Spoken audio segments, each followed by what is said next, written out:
Good morning, students. Welcome to your new semester. I am going to teach you the subject machine tool technology, that is MTT. हम start करेंगे. We will start from introduction of metal cutting. Metal cutting आप सभी जानते हैं कि क्या होता है. मेटल कटिंग मतलब किसी भी मेटल यानी धातु, और कटिंग मतलब हमको उसको कट करना है. तो हमको जब भी धातु को कट करना है, क्यों धातु को कट करने की ज़रूरत पड़ती है हमको, ताकि हम उसको अपने यूजेबल फॉर्म में चेंज कर सकें. मतलब अपने इच्छा के अनुरूप उसको उसका रूप प्रतिरूप ढाल सके और वह हमारे काम आने योग्य बना सकें उसे. ठीक है, तो हम स्टार्ट करते हैं from introduction. Introductory part. Introduction of metal cutting. सबसे पहले मेटल कटिंग की परिभाषा क्या, हम कैसे परिभाषित करेंगे कि मेटल कटिंग होता क्या है. Actually it is a process of producing a work piece by removing unwanted material. मतलब प्रोसेस एक ऐसी प्रक्रिया जिससे a process of producing a work piece by removing unwanted material from a block of metal in form of chips. Process of producing a work piece मतलब एक काम, हमारे काम के योग्य एक ऐसा पीस बनाने की प्रक्रिया जिसे हम किसी भी अनवांछित मटेरियल को निकाल करके बनाते हैं. मतलब कि आप लोगों ने देखा होगा, एक मैं सिंपल सा प्रोसेस आपको बताती हूँ. आपने लकड़ी को छिलते हुए देखा है. लकड़ी कारपेंट्री शॉप आप गए हैं, आपने कई सारे बढ़ई का या फिर घर में आपके काम हुआ होगा लकड़ी का, तो आपने देखा होगा कि हम लकड़ी के बड़े बड़े पीस हम लेकर के आते हैं और उसे छीलते हैं, उसे काटते हैं, फिर उसे अपने अनुरूप बदल देते हैं. तो जो छीलने के बाद जो उसके छिलके निकलते हैं, जो पीसेस निकलते हैं, उसी को हम कहते हैं चिप्स. ठीक है, तो यही इसी तरह से जैसे मैंने लकड़ी का आपको उदाहरण दिया है, उसी प्रकार से मेटल के साथ भी ऐसा ही होता है कि हम मेटल का एक बड़ा सा टुकड़ा लेकर के आते हैं और उसको हम छील के, काट के, घिस के, इन सारे प्रोसेस का इस्तेमाल करके उस ब्लॉक को अपने यूजेबल फॉर्म में चेंज कर देते हैं. तो जो जो छीलना, जो चिप्स निकलते हैं, उनको हम कहते हैं अनवांटेड मटेरियल. ठीक है, तो इनकी मैं आपको डायरेक्ट नोट्स से ही पढ़ाना बेहतर समझूंगी. ये मेरे नोट्स हैं. ठीक है, आपको देख करके वीडियो इसमें लिखते भी बनेगा, आपको अपने नोट्स बनाने में भी मदद मिलेगी. The machining process has the following characteristic. इनके कैरेक्टरिस्टिक्स क्या होते हैं. The two improve the dimensional accuracy. Dimensional accuracy मतलब क्या कि डायमेंशनल एक्यूरेसी ये पेपर में आपको यूज़ करूँगी रफ पेपर के लिए, ताकि मैं आपको एक एक वर्ड इस नोट्स में लिखा हुआ मैं आपको बेहतर तरीके से समझा पाऊँ. To improve the dimensional accuracy पहला हमने पढ़ा. इम्प्रूव मतलब आपको पता है कि किसी भी चीज़ को बेहतर करना. डिमेंशनल एक्यूरेसी मतलब कि मान लीजिए मेरे पास में एक लकड़ी का टुकड़ा है कुछ इस प्रकार का. ठीक है, इसकी मैंने कुछ लेंथ लिया हुआ है एक्स वाई, और इसका एक्स वाई एक्स है. ठीक है, इसमें से मुझे इतना मुझे ये मेरा ओरिजिनल साइज़ है ऑब्जेक्ट का. इसमें से मुझे कुछ पार्ट को काट करके इसको इस इतने बड़े साइज़ में बदलना है. ठीक है, तो मशीनिंग करके अब मुझे क्या करना पड़ेगा, ये जो बीच का मटेरियल है यहाँ से मुझे रिमूव करना पड़ेगा. मतलब मुझे इतना निकालना है उसमें से, और इतना ये रूप देना है. इतना निकाल करके ये जो पार्ट है, ये पार्ट मुझे निकालना है, ताकि वो जो मेरा डिज़ायर्ड ऑब्जेक्ट का जो मेरी नीड है उसके उस रूप में ये आ सके, है ना. तो बेहतर डायमेंशनल एक्यूरेसी के लिए, डायमेंशनल मतलब कि अगर ये पहले जो एक्स था इसका लेंथ, इसका वाई, इसका एक नीचे वाले का भी एक्स, इसका वाई, नया होने कटने के बाद इसका हुआ ए, ये बी हो गया, ये हो गया, ये बी हो गया, तो मुझे ए ही चाहिए. A-1 नहीं चाहिए, B-1 नहीं चाहिए, मुझे सिर्फ A, यानी यहाँ से लेकर के यहाँ तक की लंबाई A चाहिए। तो बेहतर डायमेंशनल एक्यूरेसी के लिए मशीनिंग प्रोसेस ज़रूरी है। Second, internal and external surfaces features can be produced by machining process. Internal and external मतलब हम कैसा भी इंटरनल मतलब जैसे कि कोई बॉक्स है, उसके अंदर में कोई होल है, ये गोलाकार होल बनाया मैंने, और यही होल आपको चौकोन भी हो सकता है, या ये होल हमारे पास उसी ऑब्जेक्ट में ट्रायंगल शेप में भी हो सकता है। तो हम जैसा चाहें वैसा इंटरनल फीचर और एक्सटर्नल फीचर हम डेवलप कर सकते हैं by the machining process. Third है, इट इज़ इकोनॉमिकल मतलब मशीनिंग करना सस्ता प्रोसेस होता है। इकोनॉमिकल मतलब पैसे से जुड़े हुए भाव। Fourth, specified surface characteristics and texture can be achieved. Specified surface characteristic का मतलब क्या है? सतह। सरफेस मतलब सतह को हम जैसा चाहें उसके अनुरूप हम बना सकते हैं। अगर हमको चिकना चाहिए तो हम अच्छी तरीके से घिसेंगे, ठीक है। अगर हमको रफ चाहिए, खुरदुरा चाहिए, तो हम उसको कम घिसेंगे। तो हम अपनी आवश्यकता के अनुसार जो भी सतह है ऑब्जेक्ट की, जैसे देखिए ये पेन है, आपको सिंपल सा एक मैं एग्जांपल दे रही हूँ। पेन है, यहाँ पेन का ये हिस्सा एकदम चिकना है, ठीक है। फिर यहाँ पर थोड़ा ऊपर नीचे है, फिर यहाँ पर डॉटेड है। तो ये सरफेस एक ही सरफेस है, मगर उसके अलग अलग कैरेक्टरिस्टिक्स आपको नजर आ रहे हैं इस पेन में, ठीक है। यहाँ पर डॉटेड क्यों बनाया गया है? ताकि मुझे अच्छे तरीके से ग्रिप मिले। अगर इसी प्रकार का चिकना जैसे यहाँ पर है वो यहाँ पर रहता तो मेरी उंगलियों में ये पकड़ा नहीं जाता, आपके द्वारा पकड़ नहीं पाते आप, ये बार बार फिसलता, जैसे हाथ में किसी के पसीना आने की परेशानी होती है। तो इसीलिए इस पेन में अलग अलग कैरेक्टरिस्टिक्स है। वैसे ही मशीन में भी अलग अलग कैरेक्टरिस्टिक सरफेस टेक्सचर को हम बदल सकते हैं। तो ये 4 पॉइंट है हमारे पास में, which are the machining process, और these are the machining process characteristic. Now कि कितने, next topic is types of machine tool. Machine tool मतलब अब हम किन चीज़ों से अपने पीसेस को कट करते हैं। कट करने का मतलब क्या? जैसे कि आपके पास में अभी सभी के घर में सबसे ईजिली अवेलेबल मशीन टूल है आपके पास चाकू से आप सब्जी काटते हैं, ठीक है।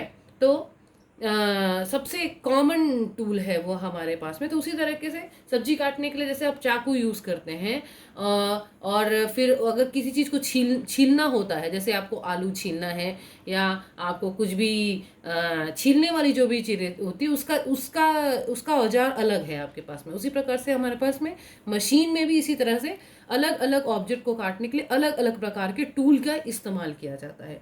उसका डेफिनेशन देखिए यहाँ पर, a machine tool is power driven metal cutting machine which changes the shape and size of work piece material. Machine tool एक पावर के द्वारा चलाया गया मेटल कटिंग मशीन होता है जो भी किसी भी ऑब्जेक्ट के शेप और साइज को चेंज कर सकता है। कितने प्रकार के होते हैं machine tool? Cutting tool have body having teeth और cutting edges on it. It is classified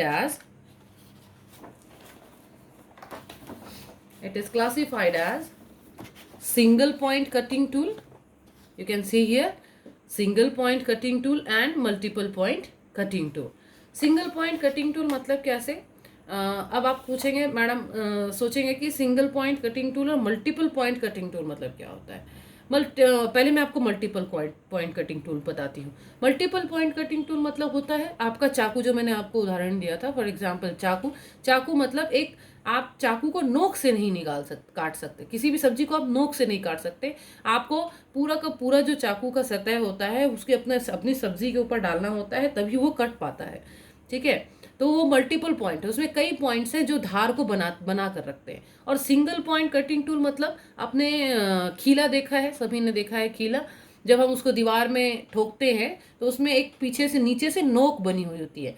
तो वो जो नोक होती है, जब हम हैमर के थ्रू, जब हम हथौड़े से दीवार पर कीले लगा कर ठोकते हैं, तो वो जो नोक होती है कील की, वो रास्ता बनाती जाती है, होल करती जाती है और अंदर धीरे धीरे चलती जाती है। तो वो क्या है? सिंगल पॉइंट है जो कि दीवार में छेद करता जा रहा है ना, उसको कहेंगे सिंगल पॉइंट, ठीक है। और आपका चाकू है example of multiple point cutting tool. अब इन जो कटिंग टूल होते हैं उनको कौन कौन सी चीज़ें प्रभावित करती हैं? That means factors affecting cutting tool. सबसे पहले कटिंग स्पीड, ठीक है। It is a very important factor in the tool life. Excessive speed can burn the cutter, too slow speed can expensive to do the work. मतलब cutting speed मतलब कि आप कितनी तेजी से मेटल को काट रहे हैं। देखिए, आपको पता है घर्षण की प्रक्रिया क्या होती है। जब भी आपका जो टूल है यानी आपका जो औजार है वह भी मेटल से बना हुआ है और आपको काटना भी मेटल ही है। जब दो मेटल आपस में टकराते हैं तो उनमें घर्षण पैदा होती है यानी फ्रिक्शन पैदा होता है।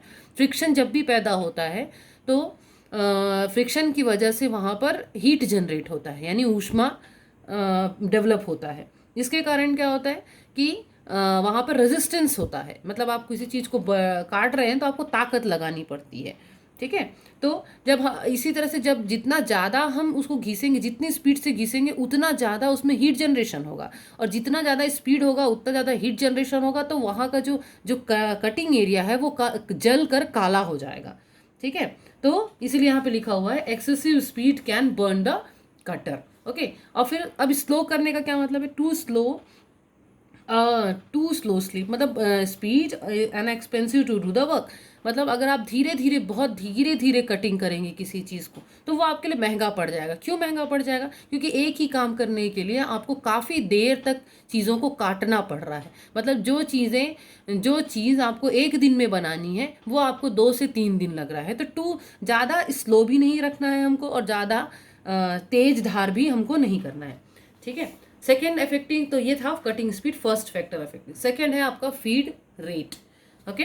फीड रेट मतलब when finishing cut is to be taken then appropriate feed will be that which will give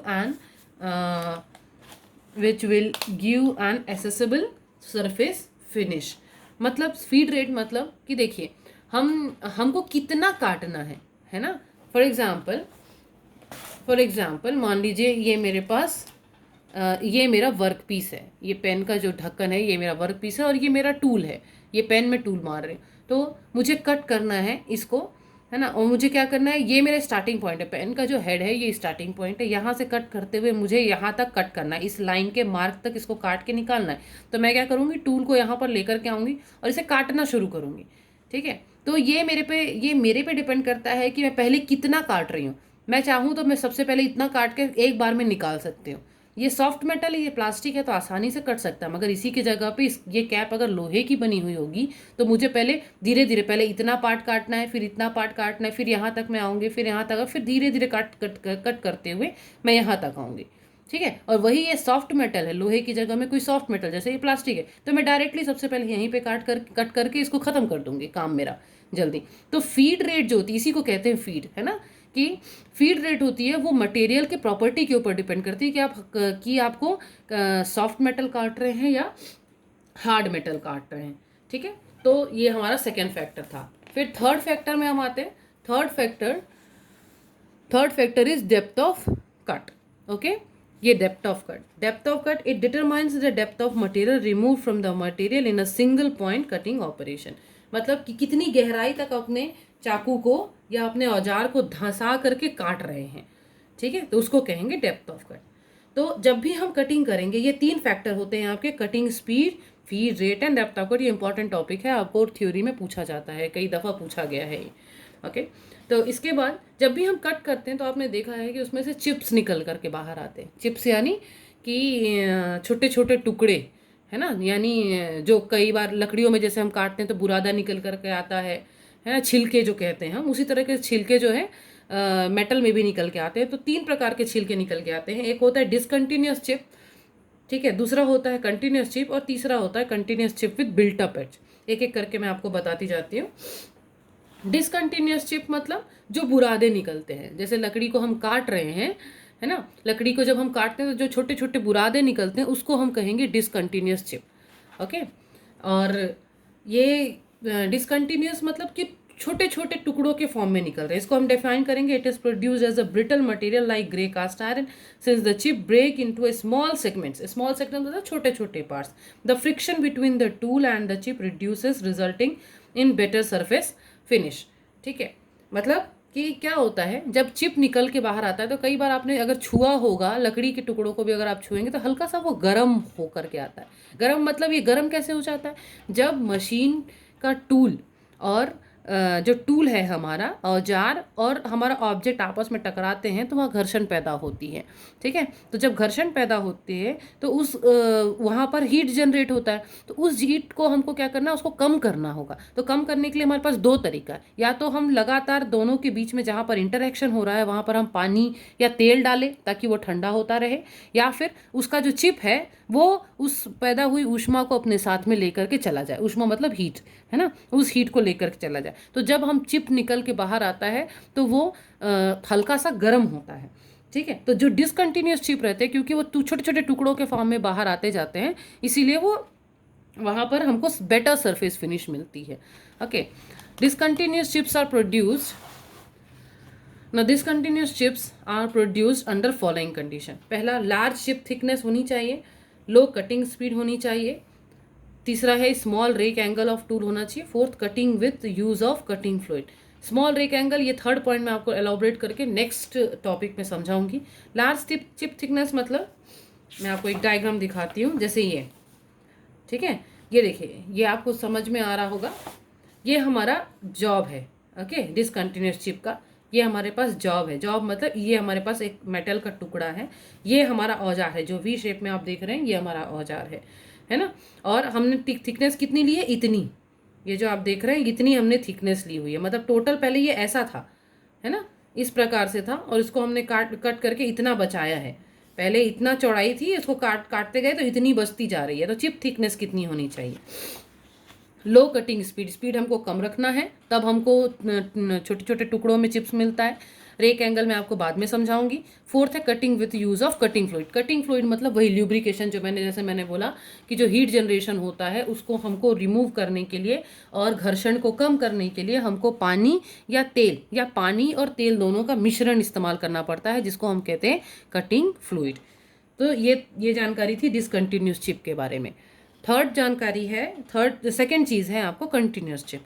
continuous chip में this chips are produced machining during more ductile material. These chips are most desirable since it is a stable cutting resulting in a good surface finish. अब आप बोलेंगे continuous chip, आपने देखा होगा कि कई बार हमारे पास चिप्स होते हैं, चिप्स निकलते हैं इस तरह के फॉर्म में, कर्ल के फॉर्म में, है ना, स्प्रिंग के फॉर्म में निकलते हैं। इन चिप्स को हम कहते हैं कंटिन्यूस चिप, मतलब लगातार बनने वाले चिप्स। ठीक है, कर्ल के फॉर्म में जो निकलते हैं उनको हम कहते हैं। तो ये कैसे निकलते हैं, स्मॉल चिप थिकनेस होनी चाहिए, और जबकि डिसकंटिन्यूस में लार्ज चिप थिकनेस होनी चाहिए। हाई कटिंग स्पीड, इसमें low cutting speed. Okay, large rake angle, इसमें small rake angle. Reduction in friction between chip and the tool face. Okay, यानी ये है ना, लगातार निकलते जा रहे हैं। यहाँ पर क्या टूटता जा रहा है एक के बाद एक। कंटिन्यूस चिप में, ये डायग्राम मैंने आपको दिखाया था, कंटिन्यूस चिप में लगातार टूटता जा रहा है चिप। यहाँ पर क्या है, लगातार एक, अब ये ऐसा जाएगा फिर गोल घूम करके तो ये एक स्प्रिंग के फॉर्म में कंटिन्यूस चिप निकलता जाता है। ओके, थर्ड है अपने पास में continuous chip with built up edge. When machining ductile material condition of high local temperature and extreme pressure in cutting zone and also high friction in the tool chip interface may cause the work material to adhere or to weld to the cutting edge to the tool performing to built up edge. Okay, अब मैं इसको आपको detail में समझाती हूँ कि क्या होता है। ये आपको अभी कुछ समझ में तो आया नहीं होगा, मुझे पता है। चलिए पहले नाम समझते हैं। Continuous chip with built up edge, BUE, ये बहुत इंपॉर्टेंट टॉपिक है आपका। BUE वाला जो मैं बता रही हूँ आपको, ये अलग से कई बार क्वेश्चन में पूछा है, तो इसको आप ध्यान से सुनेंगे। Continuous chip with built up edge मतलब, कंटिन्यूस चिप मतलब आप समझ गए हैं कि अगर स्प्रिंग के फॉर्म में अगर चिप निकल के आ रही है तो उसको हम कहेंगे कंटिन्यूस चिप। अब ये बिल्ट अप एज क्या चीज़ होती है, देखिए होता क्या है, मैं आपको रफ में बताती हूँ। होता क्या है, ये हमारा वर्क पीस है ना, ये इसकी इनिशियल लेंथ थी, इसको कट करके हमने इतना बड़ा यहाँ से बना दिया। ये हो गया हमारा टूल, ये है हमारे पास में टूल। यहाँ पर जो चिप है वो बन रही है इस तरह से। ठीक है, ये हमारा चिप हो गया। ओके, अब क्या हो रहा है, यहाँ पर देखिए, ये टूल है हमारा, मैंने जैसे बताया आपको, ये वर्क पीस मैं बता दे रही हूँ, है ना। अब क्या हो रहा है, ये टूल जो है लगातार किसके साथ घर्षण में है, इस चिप के साथ भी घिस रहा है ऊपर का पार्ट, और नीचे भी घिस रहा है किसके साथ में, वर्क पीस के पार्ट में। तो ये जो जोन आपस में जो घर्षण, जहाँ पर पहला घर्षण हो रहा है, इसको हम कहते हैं प्राइमरी जोन, जहाँ पर घर्षण के कारण हीट जनरेट हो रही है, यानी फ्रिक्शन के कारण हीट जनरेट हो रही। और ये जो सेकेंडरी पार्ट है इसको हम कहते हैं secondary zone, secondary zone. Okay, तो ये जो सेकेंडरी जोन है, यहाँ पर सेकेंड लेवल का हीट जनरेशन हो रहा है। यहाँ पर जो हीट जनरेशन हो रहा है सेकेंडरी जोन में, वो between work piece and tool हो रहा है, और जो प्राइमरी जोन में हीट जनरेशन हो रहा है वो चिप और टूल के बीच में हो रहा है। ठीक है, तो दोनों तरफ हीट जनरेशन हो रहा है, यानी और इन दोनों में कॉमन कौन सा है, ये टूल, यानी टूल यहाँ से भी खत्म हो जाएगा और यहाँ से भी खत्म हो जाएगा। तो एक बार क्या होता है कि लगातार जब हम टूल और वर्क पीस को काट करते जाते हैं और यहाँ पर इस प्रकार से स्प्रिंग जैसा चिप निकलता जाता है, तो इस दोनों प्रकार के घर्षण की वजह से कई बार क्या होता है, जो छोटे छोटे बुरादे इसमें से निकलते हैं ना, वो क्या होता है, इतनी गर्मी की वजह से वहीं पर पिघल करके चिपकना शुरू हो जाते हैं। इस प्रकार से मैं आपको एक और क्लियर डायग्राम बना करके बताती हूँ।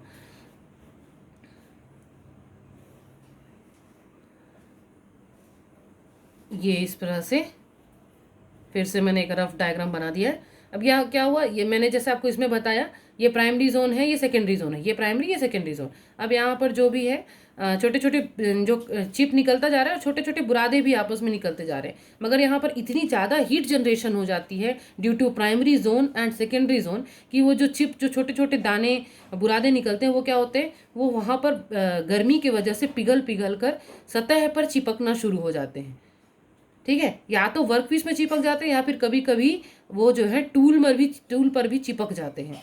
ठीक है, इतनी ज़्यादा गर्मी पैदा हो जाती है कि वो टूल पर चिपक जाते हैं। तो ये जो छोटे छोटे वेल्डिंग हो जाती है, मतलब वेल्ड मतलब समझ रहे हैं आप लोग, गर्मी की वजह से यहाँ पे मेटल जो चिपक रहा है, इसको वेल्डिंग कह सकते हैं हम लोग, एक प्रकार का वेल्ड है ये। तो इसी छोटे छोटे वेल्डिंग को हम कहते हैं बिल्टअप एज। ठीक है, तो ये बिल्टअप एज जो होता है ये बहुत नुकसानदायक होता है। नुकसानदायक किस लहजे से, क्यों हो जाता है नुकसानदायक, क्योंकि क्या होता है कि लगातार हमारी मशीनिंग प्रोसेस हो रही है, ये टूल जो है लगातार वर्क पीस को कट करता जा रहा है, और यहाँ पर गर्मी बढ़ती जा रही है, बढ़ती जा रही है, यहाँ पे बिल्टअप एज बनता जा रहा है। तो जो छोटे छोटे बुरादे वो वापस में आकर फिर इसको और चिपक जाएंगे, फिर इसमें और चिपक जाएंगे, इसमें और चिपक जाएंगे। इस तरह से उसकी साइज जो रहेगी बिल्टअप एज की, वो धीरे धीरे धीरे धीरे करके बढ़ती चली जाएगी, बढ़ती चली जाएगी, और एक मोमेंट ऐसा आएगा कि वो साइज इतनी बड़ी हो जाएगी कि वो चिप के साथ टकरा करके या वर्क पीस के साथ टकरा करके वो टूट जाएगी। तो पहले जैसा शेप हमारे टूल का ऐसा था, वो हो सकता है कि वो ऐसा हो जाए। ठीक है, या फिर ऐसा हो कि ये ऐसा हो जाए। ठीक है, और जो हमारी सतह चिकनी होनी चाहिए थी, ठीक है, ये जो सतह हमारे पास चिकनी होनी चाहिए थी बनने के बाद, वो चिकनी ना हो करके, ये ऐसी ना हो करके ये हो जाएगी कुछ इस तरह से। ठीक है, इस तरह से। तो ये वर्कपीस जो बिल्टअप एज होते हैं, ये वर्कपीस को भी नुकसान पहुंचाते हैं और साथ में टूल को भी नुकसान पहुंचाते हैं। ठीक है, तो इसलिए हमारे लिए ये बहुत ज़रूरी है कि हम कंटिन्यूअस चिप को भी एक निश्चित लंबाई के बाद तोड़ दें।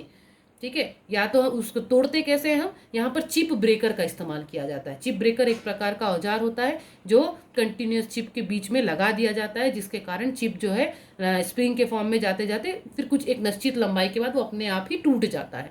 या फिर यहाँ पर एक हाई पावर का इलेक्ट्रिक कटिंग फ्लूइड, यानी पानी और तेल का मिश्रण यहाँ पर इन दोनों के बीच में डाला जाए बहुत ज़्यादा वेग के साथ, मतलब वेलोसिटी के साथ, ताकि वो जो वेलोसिटी है वो चिप को भी तो तोड़े ही तोड़े, और साथ में यहाँ पे जो बुरादे जमा हो रहे हैं उनको अपने साथ बहा करके ले जाए, और साथ ही साथ यहाँ पर जो हीट जनरेट हो रही है उसको भी अपने साथ ले जाए, ताकि यहाँ का जो प्राइमरी और सेकेंडरी जोन का जो टेम्परेचर है वो कम हो। ठीक है, तो ये है हमारे पास, ये है बिल्टअप एज, जो इसको आपको डिटेल में यहाँ पे नोट्स आपको दिख रहा है, आप लोग अपने पास कॉपी में इसको लिख लीजिएगा, बना करके डायग्राम वगैरह सब चीज़ मैंने दिया है। ठीक है, तो नेक्स्ट हमारे पास टॉपिक है, तो ये थी चिप के प्रकार। चिप के प्रकार कितने प्रकार के होते हैं चिप, 3 प्रकार के, कंटिन्यूस, डिसकंटिन्यूस, कंटिन्यूस और chip continuous chip with built up edge. ठीक है, इससे रिलेटेड अगर आपको कोई भी प्रॉब्लम होगी तो आप मुझे मैसेज करके या मैसेज करके या कॉल करके भी मुझसे पूछ सकते हैं, मैं एक बार आपको और टॉपिक समझाने की कोशिश करूँगी। ठीक है, तो नेक्स्ट हमारे पास टॉपिक है tool geometry and influences of tool angles. Tool geometry, जैसे मैं टूल ज्योमेट्री क्या, ये जो मैंने थर्ड पॉइंट यहाँ पे छोड़ा था ना, कि स्मॉल रेक एंगल, यहाँ पर मैंने छोड़ा था लार्ज रेक एंगल। तो ये रेक एंगल जो होता है ये टूल ज्योमेट्री होती है। ज्योमेट्री मतलब क्या, ज्यामिति आप लोग जानते हैं सभी लोग। ज्यामिति में क्या क्या चीज़ें आती हैं, एंगल आता है, डायामीटर आता है, व्यास आता है, त्रिज्या आती है, कोण आता है, आर्क आता है, चाप यानी, है ना। इन सारी चीज़ों को मिलाओ तो हम कहते हैं ज्योमेट्री।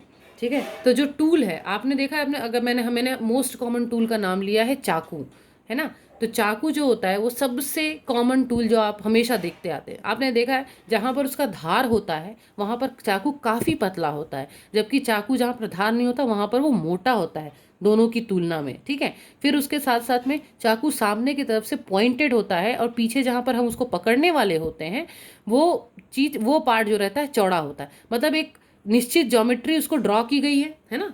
पर एक जैसे कि मैं आपको जो बता रही हूँ ये चीज़, ये मेरे पास एक चाकू है मान लीजिए इस प्रकार का, है ना। ये मान लो एक चाकू है, तो यहाँ पर ये वाला जो हिस्सा होता है ये हमेशा धार होता है, यहाँ पर एक नोक बनी हुई है, और ये वाला जो पार्ट होता है ये हमेशा ब्लंट रहता है ताकि हमको चोट ना लगे। और ये जो पूरा पार्ट जहाँ पर हम पकड़ते हैं ये सबसे ज़्यादा मोटा होता है। तो ये अब ये आर्क है इसकी ज्योमेट्री, ये धार की जो थिकनेस है वो इसकी ज्योमेट्री हो गई। यहाँ अपर बॉडी जो है ये इसकी थिकनेस हो गई, इस पॉइंट से जो एंगल है ये इसकी ज्योमेट्री हो गई। तो ये तो सिंपल टूल है हमारे पास में। इसी प्रकार से हम मशीन में लोहे को काटने के लिए कई प्रकार के टूल यूज़ करते हैं, है ना। तो उन टूल की ज्योमेट्री होती है। देखिए आप ये डायग्राम देखिए, मैंने बना करके रखा हुआ है कि ये टूल ज्योमेट्री का ये क्या होता है, कैसे होता है। ठीक है। तो सबसे पहले तो ये जान लेते हैं कि सबसे कॉमन क्या चीज़ें हैं। जैसे अगर टूल मैं बनाऊं तो टूल को क्या क्या कहते हैं, टूल के कौन से हिस्से को क्या कहते हैं, नॉमेनक्लेचर। तो सबसे पहले होता है फेस, है ना, फेस और rake face, which is the surface of a cutting tool along with the chip removes, है ना। फर्स्ट होता है फेस यानी ये वाला पार्ट, ठीक है, जो टूल के साथ, जो वर्कपीस के साथ में टकरा रहा होता है उसको कहते हैं फेस। दूसरा होता है flank surface, that face of the workpiece. Workpiece का जो फेस मतलब ये जो टूल का फेस है ना, ये जो, अच्छा फिर से मैं एक बार बना देती हूँ आपको और अच्छा समझ में आएगा। ये है फेस हमारे टूल का, ठीक है, जो उसके साथ में टकरा रहा है। तो ये हो गया फेस। और ये जो पार्ट है ये पार्ट हमारा कहलाता है फ्लैंक। जो मशीन का पार्ट टूल के साथ में कनेक्ट हो रहा है उसको कहते हैं फ्लैंक।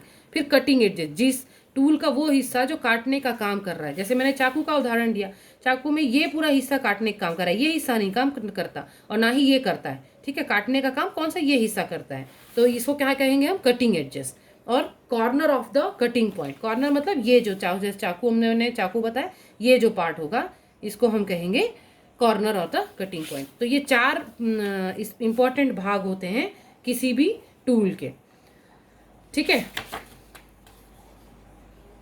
तो इसमें बहुत सारी चीज़ें और भी हैं कि अभी इन सब में एंगल्स, जैसे आपने डायग्राम देख रहे होंगे, यहाँ लिखा है side rake angle, end cutting, red edge angle, nose, radius, flank, side cutting, बहुत सारी चीज़ें। इसको मैं डिटेल वाइज आपको 1 to 1 आपको समझाऊंगी ताकि ये क्या होते हैं आपको समझ में आए इन द नेक्स्ट लेक्चर। तो अभी फिलहाल के लिए आप tool geometry and influences of the tool angle, tool geometry मैंने आपको बता दी, ये कैसे किसी भी टूल एंगल को इन्फ्लुएंस करते हैं ये डिटेल में आपको नेक्स्ट क्लास में बताऊंगी। Okay, thank you.